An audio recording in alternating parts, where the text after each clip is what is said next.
All right, this is Kirk. And this is Ragz. This is the current podcast, that's CVRNT. So what's the podcast about then? It's everything virtual reality, right? Yes. Anything that's new about VR. Kirk and I have been VR fanboys for a while now. And we happen to work together, but every time we talk, we usually are just like, it starts with one thing and then it just evolves into something else, mostly VR related, amongst other things. So it's just thought, let's record this, man. Yes, we're both new dads. Kirk's daughter is 10 months old. Yep. And mine's 2 months old. Just trying to juggle it all, right? Yeah. But also break into this VR industry. There's just so much going on. I think the key thing is we just get a kick out of talking about VR, and then hopefully we can share that with everyone out there in the world, and excite you also to take some action and get involved in any way, shape, or form. Yeah. I mean, VR is going to be it. I honestly think that it's just going to change the world. People may or may not share that same kind of optimism, but I think it's not only just for gaming and stuff, but just, stuff in general, the way we do things and look at things. I think it's going to be big, so I'm super excited about it. It hasn't even been a full year since all the devices are coming out. We're going to talk later about the PlaystationVR that's coming out soon, but we also, it'll be interesting to see where the industry grows outside of the game world, right? And one idea we had was we've been recording some of the kind of up and coming leaders in the VR space up in Seattle, and we kind of asked them a simple question why do you think VR is going to be the future, or what experience did you have that really made you want to get involved? And we've heard a ton of different responses. In fact, some people, they were like, no, everybody's going to tell you the same thing. It's the same experience. And then you interview 5 people and they all have 5 completely different ideas, backgrounds, and excitement levels. So interesting stuff. Oh, so there's a website. Yes, the website. Right. Yeah, it was pretty easy to create, actually. You're supposed to talk about how you labored over it. It was surprisingly easy. I think we spent the most time trying to come up with a name that was unique. We picked CVRNT because it's got, it kind of sounds like current, but it's got VR in the middle. So we got VR in there. All right, what's the website? The website is www.cvrnt.com or just cvrnt.com. There's not a whole lot of content on there yet, but hopefully we'll be able to keep putting some cool maybe links to VR-related stuff or any of the interviews we take and things like that. So. Yeah, on that note, you definitely want to hear feedback from anyone that's listening to episodes and then comments. Also, we did set up some social media accounts. Right now we have an Instagram and Facebook page, both under CVRNT Podcast, mashed into one word as the username. And then on Twitter we have CVRNT, which will hopefully in the future try and post out there when we're going live. You can try and ask us some questions there, and then we'll try and fit them in the show where we can. Okay, well, there's bunch of interesting news happening this week. Yes, I was kind of aware of this. I didn't know it was tomorrow. So tomorrow's a big Google event. Yes. They're going to announce some stuff. And, like everyone else on the internet, we thought, hey, let's speculate. Let's give our opinions. Okay, so Google, they obviously have a bunch of other items that they're going to announce tomorrow, but I think the one that we're most interested in, or at least I am, is the new Daydream support for their Android system. And let's see, news I was reading was that they're going to have a standard that they're having all their device manufacturers meet a certain specification. So Daydream is to Google what Samsung Gear is to get Samsung, is that? So, the way I understand it is Daydream is kind of like this whole new ecosystem. Oh, it's like a platform. So it's embedded within Android. So Android's going to have native support for virtual reality modes that applications can move into, or can transition from from your landscape to portrait mode. If you turn your phone sideways, you can also natively, get into this VR experience. Okay. But then they're also going to have a specification that Google's expecting manufacturers to build phones to certain hardware specs. Plus, there's a specification for the headset, and then I believe all Daydream apps have to support their controller. And so the controller really removes the UI navigation you have. Yeah, when you have to touch the side of the Samsung Gear, it moves all that navigation to the controller. And then the controller can move more in 3D space, so you kind of free yourself from just having head turning only. Yeah. So it's kind of like that middle ground between head turning only versus a seated position you might get from Oculus Rift. Okay. And then also Google it's tomorrow. the Daydream VR headset. That's all they're calling it. Yep. Okay. So I think they're open source that whole thing. So each manufacturer might sell their own that's specific to their phone, or ones that are more universal. Oh, so that's not locked down to Google's. Like it's not like Samsung. I think it's a lot like people might. I'm pretty sure they're just trying to open it up to everybody. Like saying like this is kind of where we want the industry to go, and then they kind of help create the, I guess, bumper rails or the guidelines they want the developers to create, but they're looking for hopefully an explosion of ideas. So also there's some new phones that are coming out, possibly the Pixel and Pixel XL. I've never had an Android phone personally, but I think this is the one that's going to drive me, hopefully, to move over. Yeah, man, I don't know. Are you an Android user? I am not. I'm not, actually. But I'm an iPhone user. I really wanted to get the iPhone 7, and then I just really was not very happy with how, I guess, lame the announcement was. Like, no knocks on, I guess. We just lost Apple's endorsement. Okay, damn. Great. No, I'm just like, people get touchy about this, but it wasn't very, I think a lot of people felt the same way, and I kind of feel like it's not worth getting it. But then if I go to Android, then I have to move everything over, and then like all the accounts, and then my wife's on iPhone, and then and then. What better way to start though? If you transition now and you do it every couple of years, it'll make it easier, right? Figuring out how the transition path works. It's like getting a new computer, right? Oh man, but it's so much work though. Yeah. I don't know. I might still do it. The Pixel, well, I'll have to see. Yeah. It really might be the first one that just really makes it like, okay, Android does have some shortcomings, but it's still worth getting this kind of thing. I don't know. So have you done some of the Samsung Gear experiences? I've done a couple, but some of our friend Kuba's. Yeah, Kuba VR. Yeah, and but I don't know. I haven't done a whole lot, so I don't know that I'd be able to gauge the difference. It's the vibe, right? Like I have the vibe, so I don't. I was thinking of getting a Galaxy and then the Gear, but that would have been too much, I think. Yes, that's a good point. So you have the Vive. Yeah. I have a cardboard. That's it. Like the bare minimum entry level. So like for me, I don't have a lot of space in my apartment to even have a good seated experience. Which one of my problems now is like the space. I just don't have the space anymore. It's a funny thing about a 10-month-old kid. Yeah. You slowly get rid of any personal space you have. Man. As babies, like, they have a lot of toys, everything. So I'm really thinking, like, can the Gear, and then plus the portability, right? Yeah. So, like, I've heard from a lot of people the Gear, it's close. It's just, like, the issues of, like, overheating, and then just, like, maybe the experiences and the ecosystem where I'm really looking forward to the Daydream opening up, like, the whole Play Store, having all these integrated experiences. And then I think, like, right now they're locking down the apps that can actually be pre-approved to be, like, certified Daydream. So they're really trying to maybe make sure that the experience is of quality and just kind of meets that bare minimum to introduce people to a good experience from the beginning. So I don't know, a bunch of their splash pages have been showing like HBO, which makes sense, like Netflix, like some of these like seated. I mean, yeah, well, like once you have an actual high res, like you way to kind of at least have that, throw that perception, the cinematic perception out there, then there's no real need for you to have screens anymore. Yeah, I remember a coworker of mine at another company came over and said, hey, in 5 years, nobody's going to buy a big screen TV. Yeah. And then I was thinking, like, really? Until I got more involved with the virtual reality community. And then I started thinking, like, okay, Amazon was selling the other day a Roku, I think it was like a 52-inch 4K TV with for like $330. And I was just like, wait a minute. So if the TVs are of course commoditized, you could also have a 70-foot like screen using virtual reality.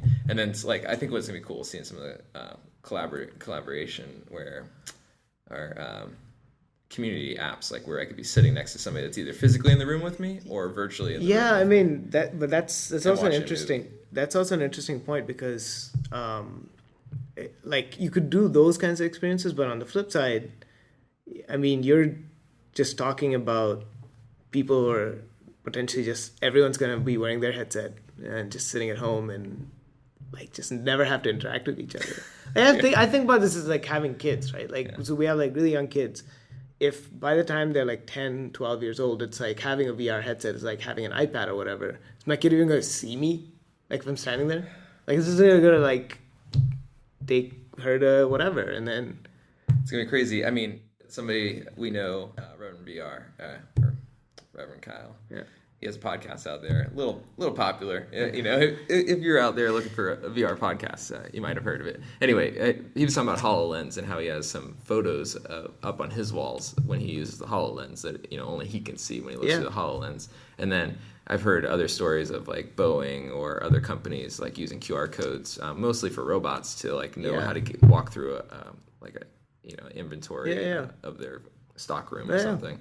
But you can definitely see like a couple or a whole family could maybe live in the future with these augmented reality glasses where it's gonna because they don't even live in the same experience. Dude, but I mean I was thinking about four white walls and I was actually a year or two ago I was thinking about how it would be for us to have this kind of an experience where you just everything's just blank. It's like a blank sheet and you walk in with a different lens or whatever, and then everything just looks different. Like your parents will see pictures of you and maybe your kids just with them, or pictures where they were also there, or they may just want to see the latest pictures, and so on the walls they look at these photos or whatever and they just see the newest pictures in like a timeline view or something.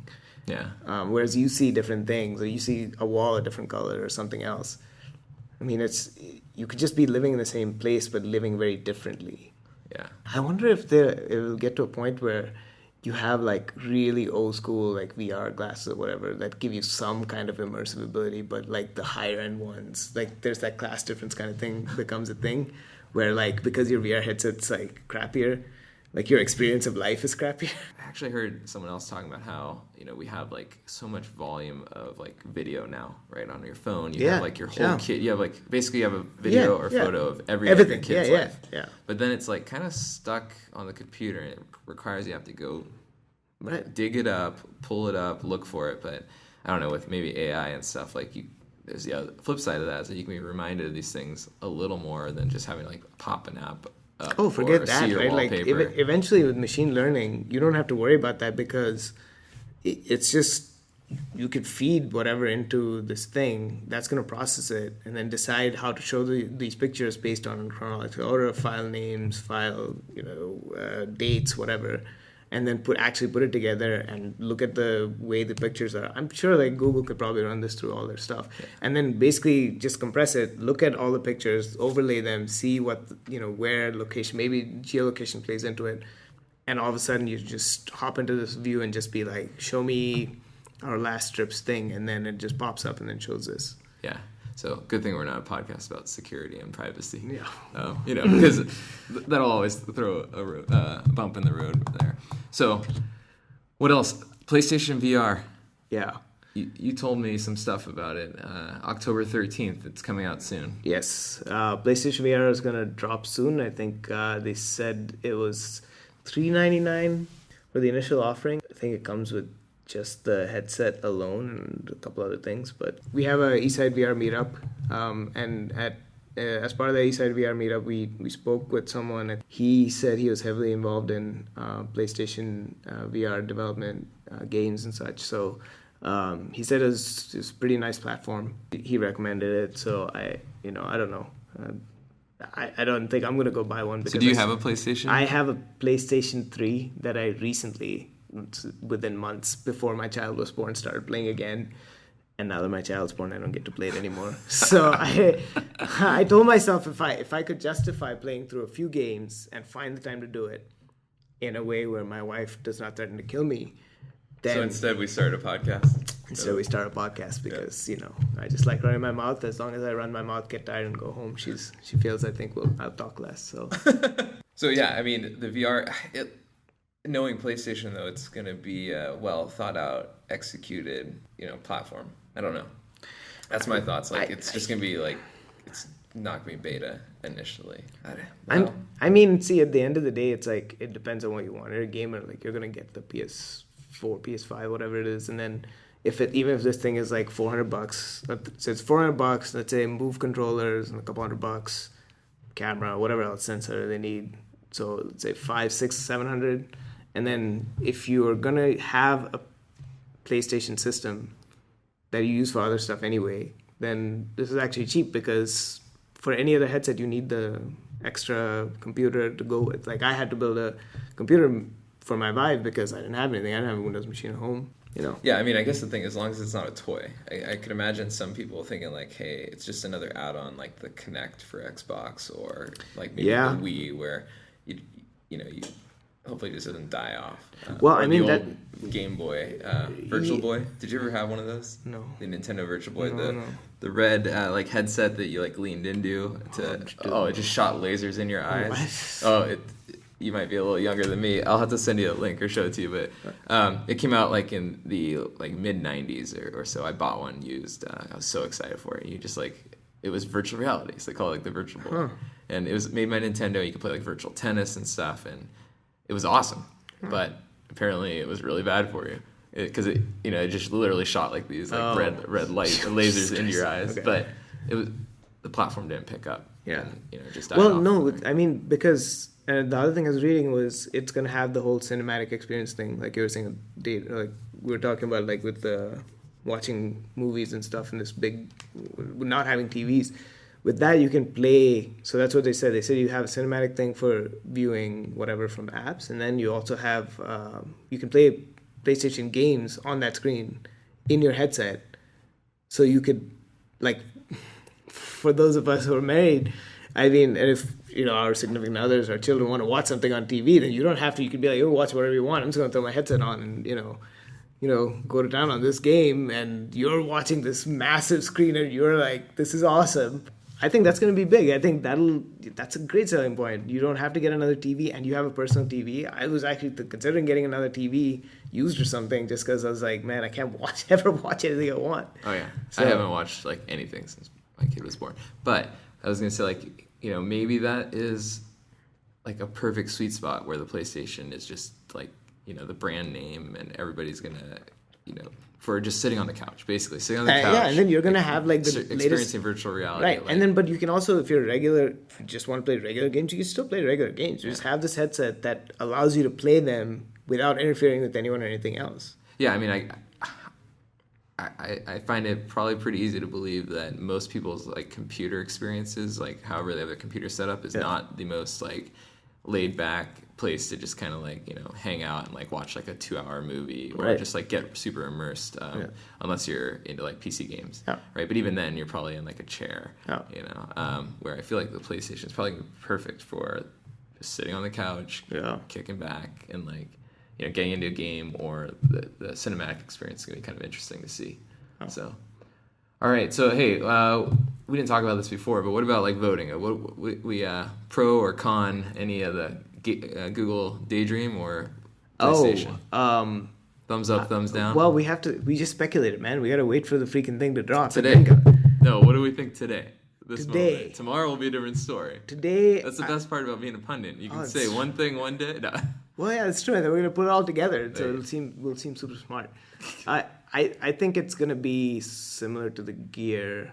I think it'll be better than the Gear, probably. I think they'll have learned some from that. And I was just reading this article. They said they hired away Samsung's like former VR head or something. So I would assume they built on whatever the Gear offers. I think in terms of a portable headset, I think it'll beat it'll beat out the Gear at $79. Where if you get a better cardboard or one of those like VR box thingies that's like $30, paying another $40 for an actual headset that's got like a remote and stuff, I think it's worth it. I think, yeah, I'm pro Daydream too, so I think excited to just get like another platform that's like close to VR. Yeah, I think it'll I don't know, like, and hopefully it's more open than like the Samsung platform, and they don't, their applications, if they come up with like a Gear type thing, it's more like more compatible with just general stuff as opposed to kind of being stuck to the Galaxy app. Yeah. Okay, so 2 thumbs up on Daydream. What about PSVR, PlayStation VR? I think it's gonna be. I think it'll pick up slowly, but I think it'll again. I think it's gonna be a nice niche. You can either buy a TV or you can buy a... Are games going to support like non-VR experience on the PlayStation? Yeah. Would anybody buy that? Yeah, because Like, would I play God of War, in regular mode, and then occasionally jump into some VR experience? It's not. I don't think it's all games are going to be VR games. I think in the VR experience, you're going to basically have a cinematic view of. Yeah, no, I get that, but I was actually thinking this is where these kind of mix the two topics, because with Daydream, it's like I thumb through maybe like HBO episodes, and then when I find it, maybe that's a bad example, but maybe there's some sort of like card game I have, and then when I have more time where I can sit down or something, I plop it in, and it's like this virtual reality. It's the same game. It's just I'm more immersed. So like on the bus, if I don't want to look weird, I can just like play the card game without a headset, and then when I'm at home, I can totally geek out and where it's safe and like. I think it's different experiences. I don't think it's just. I was just trying to think like how do you keep people buying the game, whether it's anyway, maybe that's like in the in-between phase, like when you don't have as many early adopters. I don't know. It'll be it depends, right? Because no one's gonna buy like both these things are supplemental. The PlayStation VR and the Daydream are supplements to the phones you use for Google or the console that you have for the PlayStation, right? Both of them, they're not gonna work standalone.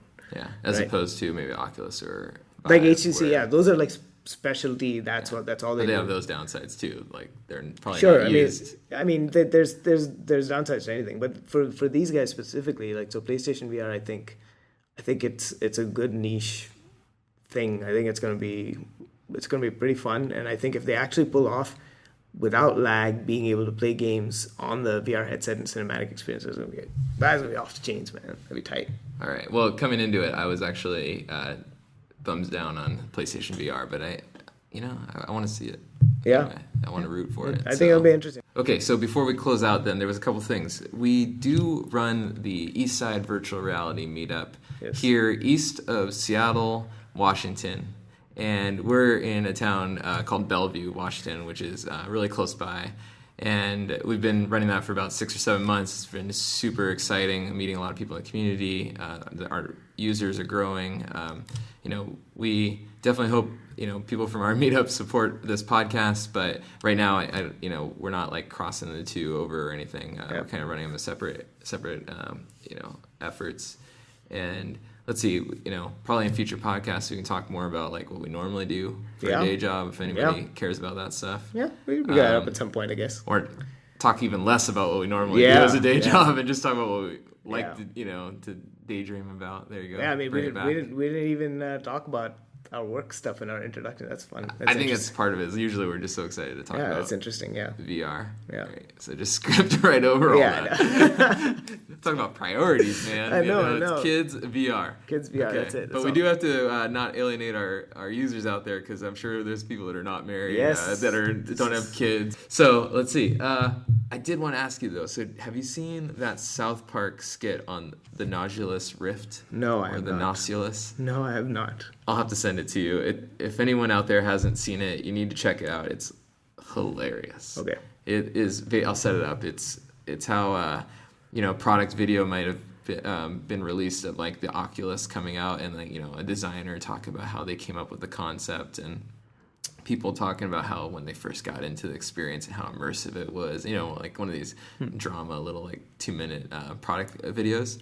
But the whole concept is that you have to smell these like farts to move your character, and or every time the character is in the game, like they're farting, so like you have to experience the real scent of the fart to like progress through the levels, and it's just perfect South Park meets virtual reality.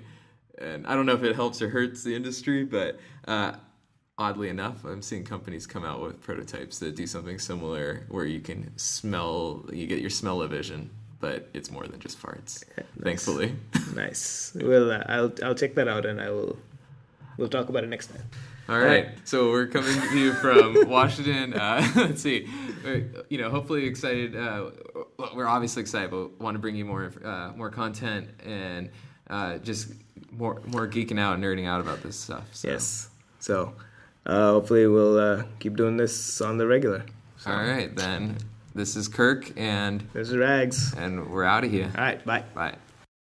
Okay, so this is the addendum to our first podcast, and essentially we talked about the Daydream announcement. That was the day before. It's the day after now, and Google announced a bunch of stuff, things that maybe we're not going to focus on, but we'll talk about Daydream, the Daydream platform, and maybe the phone itself for a bit, the headset, the remotes. So I pre-ordered it yesterday. I wanted to record us calling my wife, telling her that I already pre-ordered it. Oh, but that would have been great. We didn't talk about it. How'd that play out? Well, I got it unlocked. So this is the first phone I've ever purchased unlocked. So, for me, I was all excited only about the fact that it did Daydream. Everybody else is concerned about the phone not maybe meeting this, all the other features that other phones have out there. HDR photos. Dude, what are you going to do when you... Yeah, well, it's not water resistant. Not water... None of my phones have been water resistant. You've been okay. I've been rocking them since 1998. Well, there you go. Let's complain about price. For me, the big thing's price. Okay, so I got the Pixel XL with 128 gigabyte hard drive add-on. They give you the headset if you pre-order. So that's really? Saved me $70-ish bucks. But it was about $850, I believe, out the door. Immediately, I was like, what could I get for $850? I can get a Vive.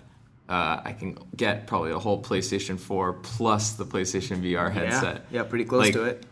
So what am I looking for? It's like portability. Because I want to bring it to on the go and just slap it on people's face and be like, yo, check out this VR. So but the price, it adds up quick. Yeah, I mean, at 800, well, I mean, I think the one thing, we talked briefly about how the PlayStation VR headset that's going to drop in a few days was an add-on kind of feature to the PlayStation itself. In this case, I would say that the phone is primarily a phone. It's your device that you're going to use to take your pictures, do your stuff. But then it's also really powerful. The way I justify it is more and more it's becoming my main computer device. Correct. Yes, exactly. Sadly, I don't even see the laptop. I think it's true of most people. For me, it's desktop phone now. Yeah, basically. Skip the laptop. Yeah, right. Anyway, I'm super looking forward to it. Pre-ordered it. Told me it might come around end of November. Oh, man. That's a bummer. That's now 3 months older than the latest iPhone. That's true. And I got to sit around and wait to have that daydream happiness. End of November, you're talking about Thanksgiving. So you don't know if price is going to drop around then for Black Friday sales or right after.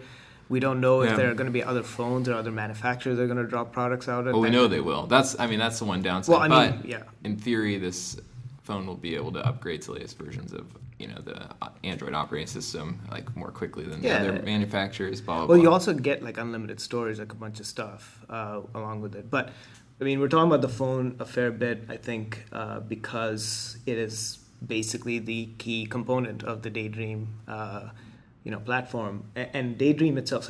So let's go into maybe the headset for a bit.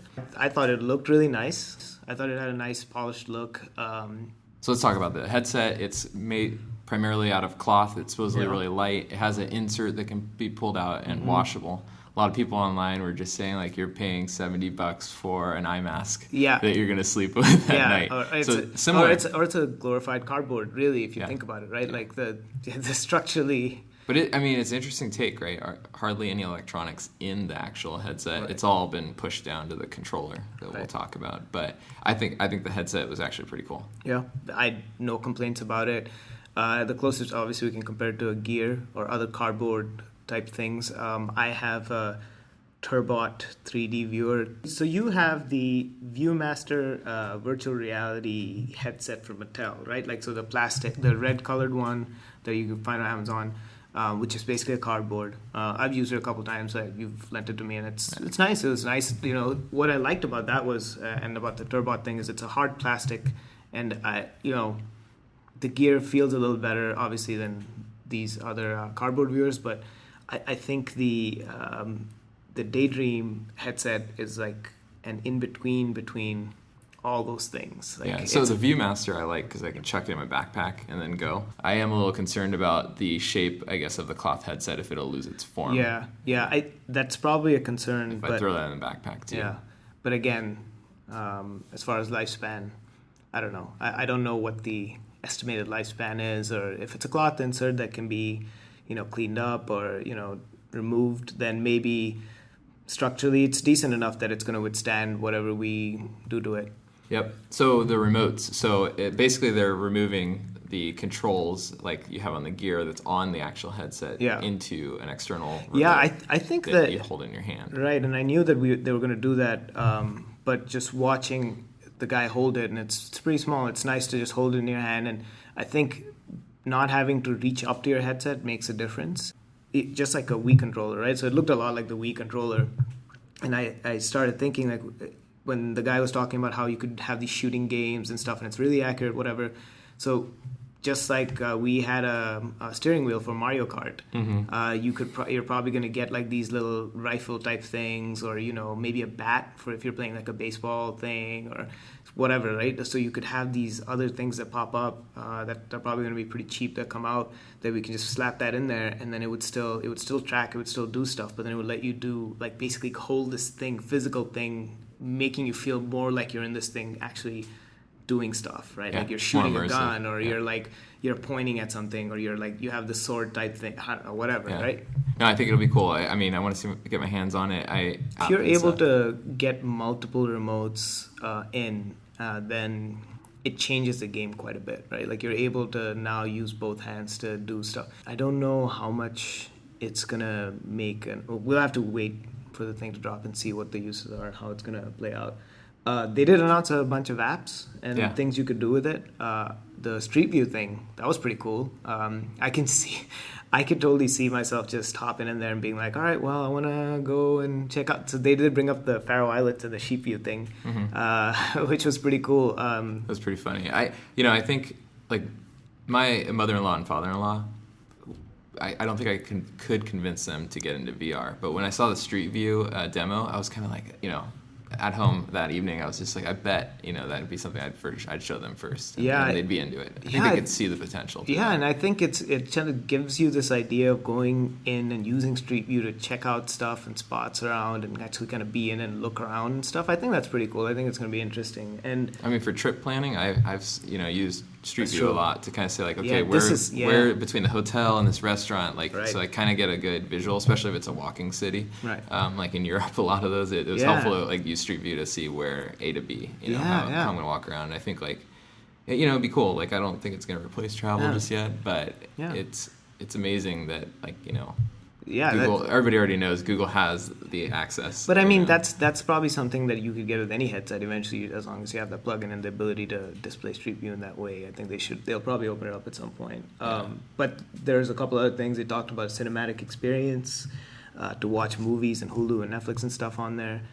They talked about you get your Harry Potter experience. Harry Potter. It's really not for me. It's for my wife. She's a big Harry Potter fan, and she's read all the books and everything. So if there was a way that I could justify getting this, I'd be like, look, honey, this is just for you. I knew you would love this for this one particular application. Yeah, you can never use the headset. It's all about justification, man. Just justifying it. It's hard. I thought Harry Potter was smart because just with like the Pokemon Go app, everybody was like, oh, we need Harry Potter Go or whatever, and it was like, okay, I wonder how fast they came up with that idea. I think it's going to be cool. I think it's going to be pretty good. So real quick though, I mean, been talking about this for a while. I think on the whole it was interesting. I think Google Assistant integration into VR at some point would be absolutely phenomenal, where you could talk in and interact with your VR experiences, have it do stuff. On the whole, I think it's made it.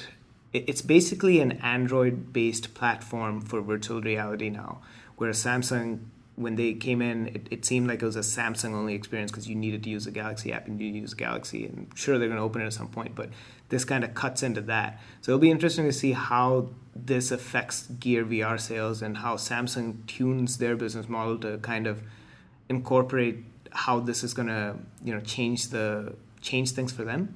On the whole, I think it's interesting. I don't know that I'd get one immediately. I'm still considering getting the Pixel versus the new iPhone or something else because I'm due for a new phone. I haven't bought one in like a few years now. So I'm still on the iPhone 5S and it's going well, but it's starting to sputter. So all in all, I think it bodes well. I'd be curious to see, man. I'm waiting on trying to get my hands on one and try to play around with it, see what it is. But end of November, if you pre-order, it seems a little. If you're lucky, I'll let you try my headset out. I think basically content's king. It's like if you look at it, Google has all these properties. They Yeah. have YouTube. They have Street View. Yeah. They have the ability. They have the content to tie Yeah. together these really interesting experiences and that you can't get on other platforms. No, and they're using machine learning on another level with Google Assistant, and I'm sure they're going to turn on VR. So yeah, it'll be interesting to see. All right, we're out. all right.